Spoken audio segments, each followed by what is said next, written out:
The Non-Academic Staff Union of Educational and Associated Institutions, NASU, has held a protest march displaying placards, chanting solidarity songs to the Federal Ministry of Education and the National Assembly in Abuja, the nation's capital.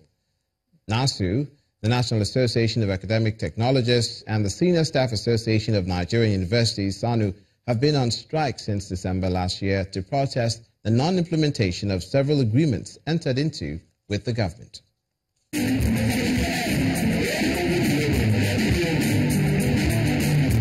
For 3 months now, members of the Non-Academic Staff Union of Educational and Associated Institutions, NASU, the National Association of Academic Technologists, NAT, and the Senior Staff Association of Nigerian Universities, SANU, have been on strike to protest the non-implementation of several agreements reached with the federal government.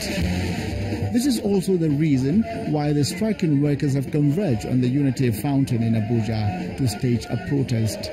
Government enters into agreements and MOUs and refuses to implement such agreements, and that is our grounds. Our shortfall in salaries. For over 1 year, people have been receiving fractional salaries, okay, and we are working full time, but we are receiving half salaries. Next, the protesters filed out of the Unity Fountain as they marched to the Ministry of Education, where security officials barricaded the entrance to the minister's building.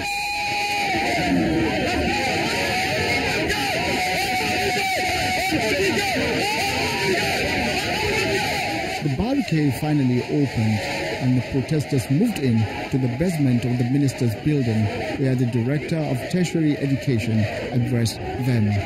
The government is committed and efforts are in top here to ensure that the needful is done.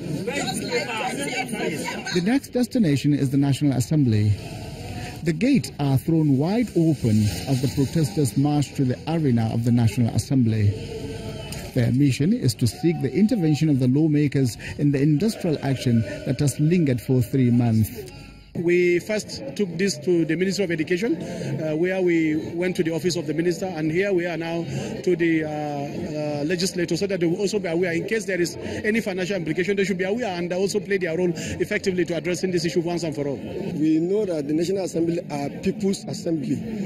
We should come here on behalf of our members and inform them of the problems we have with the government and to appeal to them to intervene. Having brought the protest to the National Assembly, the striking workers and others affected by the industrial action are eager to see how events will unfold in the days ahead, as they anticipate the intervention of lawmakers to resolve the crisis. In the aviation sector now, let's bring you up to date with an incident that occurred concerning an aircraft. The management of Arik Airline has been explaining the emergency landing made by one of its aircraft in Accra, Ghana on Tuesday.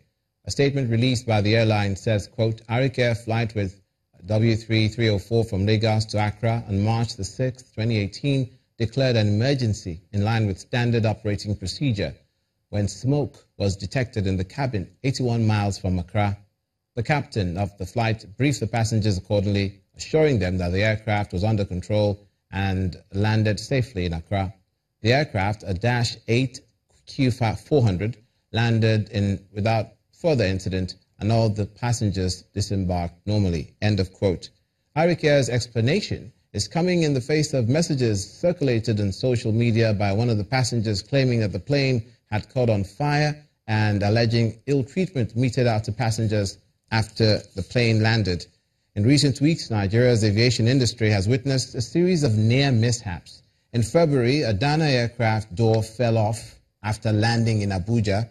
Another of the airline's planes skidded off the runway while landing in Port Harcourt. And that's where we'll leave it for this edition of News Across Nigeria, where we tell you what's happening in your respective states. I'm Olumide Macaulay. Thanks for watching.